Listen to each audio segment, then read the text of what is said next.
اس کی یہ باتیں سن کر میری آنکھیں پھٹی کی پھٹی رہ گئیں۔ مجھے تو اس پر شرم آنے لگی۔ میں نے کہا، مجھے ہاتھ نہ لگاؤ، میں تم پر حرام ہوں اور آج سے تمہارا میرا کوئی تعلق نہیں۔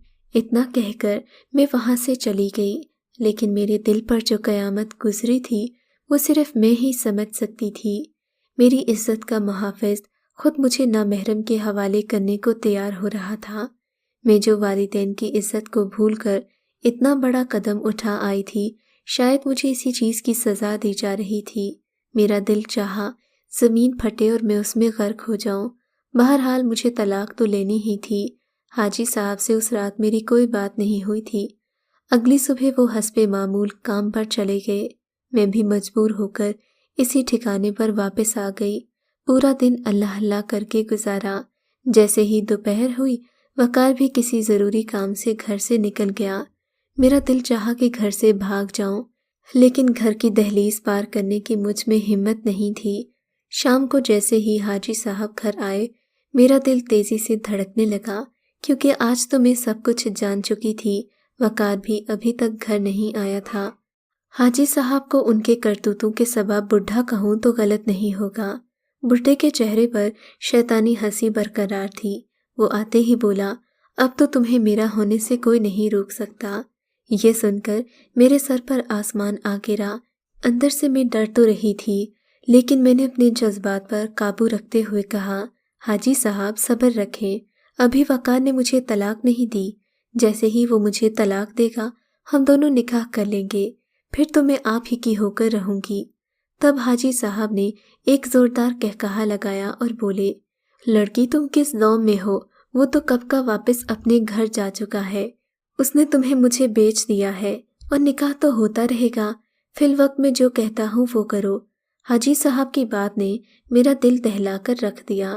سوچ بھی نہیں سکتی تھی کہ پاؤں میں قبر لٹکا کر بیٹھے یہ بڈھا اتنا ہی زیادہ اپنے نفس کے تابع ہو جائے گا کہ اپنی بیٹی کی عمر کی لڑکی کی عزت کے در پہ ہوگا۔ میں نے کہا، حاجی صاحب مجھے ڈرپوک مردوں سے سخت نفرت ہے۔ آپ میں مجھے وہ ہمت اور دلیری نظر آتی ہے جو میں ہمیشہ سے اپنے شوہر میں دیکھنا چاہتی تھی، لیکن میں آپ کی دلہن بننا چاہتی ہوں، بالکل ایسے جیسے عام لڑکی بنتی ہے۔ میرا کوئی ارمان پورا نہیں ہوا۔ سوچتی ہوں آپ ایک بار مجھے وقار سے طلاق دلوا دیں تاکہ میں اطمینان سے آپ کے ساتھ اپنی باقی کی زندگی بسر کروں۔ حاجی صاحب نکاح کا وعدہ سنتے ہی مجھ سے دور ہٹ گئے۔ میری جان میں جان آ گئی۔ میرے ذہن میں نئے منصوبے پنپنے لگے۔ اگلے دن حاجی صاحب کسی کام سے گھر سے چلے گئے۔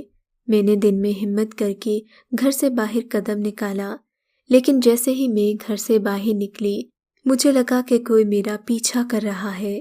2 نقاب پوش آدمی مجھ پر اچانک وارد ہوئے اور مجھے بازو سے گھسیٹتے ہوئے ایک بڑی سی گاڑی میں لے آئے جہاں ایک عورت بیٹھی تھی۔ اس نے نہ جانے مجھے کیا چیز سنگھائی کہ میں ہوش و حواس سے بیگانہ ہو گئی۔ جب مجھے ہوش آیا، میں نے خود کو ایک عالی شان محل نما کمرے میں پایا۔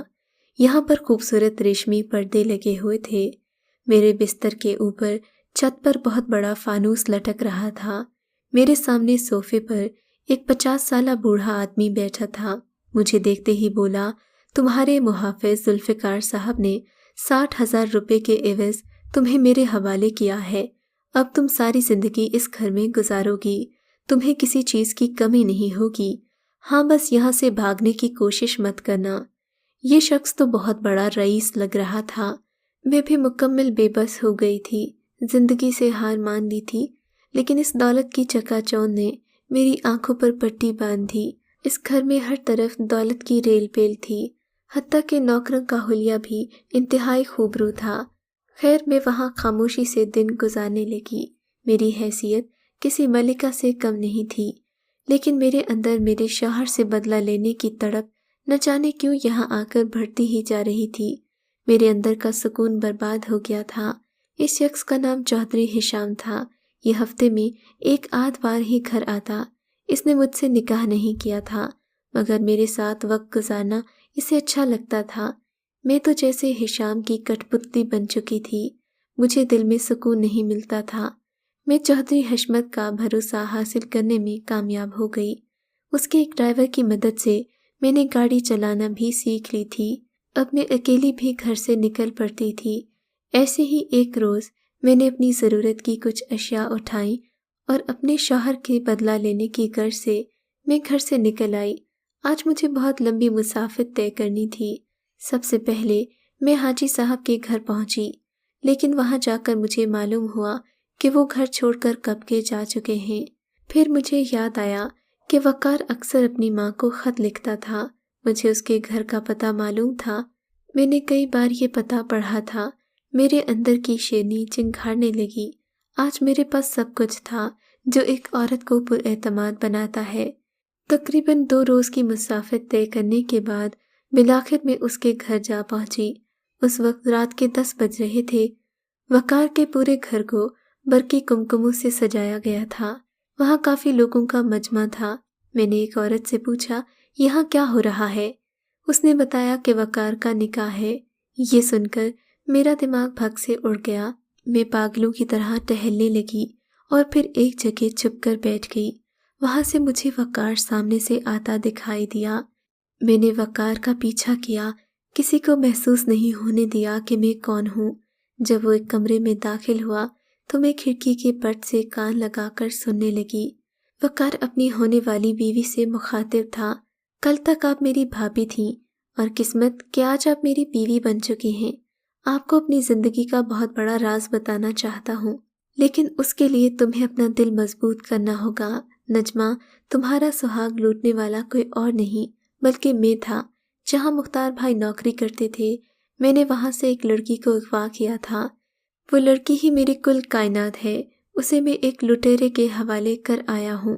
وہ شخص میرا ایک عمر رسیدہ دوست تھا، جس کے پاس میں اسے اس نیت سے لے کر گیا تھا کہ وہ اپنی عمر کا لحاظ کرے گا اور ہاں، وہاں پر ہماری حفاظت کرے گا، لیکن اس کی نیت بدل گئی اور وہ بعد میں مجھ سے سدرا کو نہ چھوڑنے پر پولیس کو دھمکی دینے لگا۔ میں مجبور ہو گیا، مجھے سدرا کو اس درندے کے ساتھ چھوڑ کر وہاں سے بھاگنا پڑا، لیکن میں اس کو کسی بھی حالت میں چھوڑ نہیں سکتا تھا۔ میں کل اسے لینے جاؤں گا اور اسے بتا دوں گا کہ اس کے بھائیوں نے مختار بھائی کو صرف اس لیے قتل کیا تھا کہ انہوں نے میرا پتہ نہیں دیا تھا، اور پھر سدرا کے 2 بھائی قتل کے جرم میں گرفتار ہو گئے تھے۔ اس کے بعد اس کے والد بھی صدمے کی وجہ سے موت کے منہ میں چلے گئے۔ اس کے باقی بھائی وہ علاقہ چھوڑ کر چلے گئے۔ اب مجھے ہی سدرا کا سہارا بننا ہے۔ وقار کی زبانی اپنا سچ سننے کے بعد مجھ میں ہمت نہیں رہی۔ میں وہاں سے لڑکھڑاتے ہوئے گری اور میری چیخ نکل گئی۔ پھر مجھے کچھ ہوش نہیں رہا۔ اتنا یاد ہے کہ وقار نے مجھے اٹھا کر چارپائی پر لٹایا تھا۔ جب مجھے ہوش آیا تو میں ہسپتال کے بیڈ پر تھی۔ اب مجھ میں کچھ ہمت آئی۔ میں وقار سے بات نہیں کرنا چاہتی تھی۔ میں نے اسے اپنی نفرت کا اظہار کرتے ہوئے کہا کہ میں تمہارے قتل کے ارادے سے آئی تھی، لیکن اب تمہیں محض بھائی اور ان کی بیوی کی وجہ سے زندہ چھوڑ چکی ہوں۔ اس سے پہلے کہ وقار اپنے پچھتاوے میرے سامنے گھڑ کر سناتا، میں نے کہا، میں کسی اور کی ہو چکی ہوں۔ تمہارے عمر رسیدہ دوست نے مجھے ایک سیٹھ کے حوالے کر دیا ہے۔ مجھے باقی کی زندگی اسی کے ساتھ گزارنا ہوگی۔ اگر تم کچھ کر سکتے ہو تو آ کر میرا ہاتھ مانگ لینا۔ وقار مجھ سے معافیا مانگنے لگا، مگر آج سب کچھ ہونے کے باوجود بھی میرا وقار کو معاف کرنے کا دل نہیں چاہا۔ میں وہاں سے اٹھ کر چلی آئی۔ میرے دل میں وقار سے بدلے کی آگ ختم ہو چکی تھی۔ وہاں جا کر میں نے اس بڈھے کو تلاش کرنے کی کوشش کی جس نے ہماری زندگی برباد کی تھی، لیکن وہ مجھے نہیں مل سکا۔ وقار کو میں نے سیٹھ صاحب کا پتہ دیا تھا۔ کافی دن تک وہ وہاں نہیں آیا۔ میں بھی اس قصے کو بھول گئی تھی کہ چوہدری صاحب جن کے ہاں میں رہ رہی تھی، ان کی ایک حادثے میں جان چلی گئی۔ اب میں اس دنیا میں بالکل اکیلی ہو گئی تھی، مگر نہ جانے کیوں وقار کی محبت آج بھی مجھے ستاتی نہیں تھی۔ میں وقار سے بددستور نفرت کرتی رہی اور اسے زندگی بھر معاف نہیں کر سکی، کیونکہ مجھے اس کی ان باتوں کا بھی بھروسہ نہیں رہا تھا جو اس رات میں نے سنی تھی۔ آج میں وقار کے بارے میں نہیں جانتی کہ وہ کس حالت میں رہ رہا ہے۔ میں آج اپنے سیٹھ کی دی ہوئی دولت پر اپنی بقیہ زندگی گزار رہی ہوں۔ شادی کے نام سے مجھے چڑ ہو چکی ہے۔ خدا سے دعا کرتی ہوں کہ مجھے جلد موت آ لے اور اس تنہائی کے عذاب سے میری جان چھوٹے۔ اگر آپ کو ہماری کہانی اچھی لگی ہے تو اردو کہانی سینٹر کو سبسکرائب کیجیے اور ہماری ویڈیوز سب سے پہلے دیکھنے کے لیے بیل آئیکن کو ضرور کلک کیجیے۔ اور ہاں، کامنٹ سیکشن میں اپنی رائے کا اظہار کرنا مت بھولیے گا۔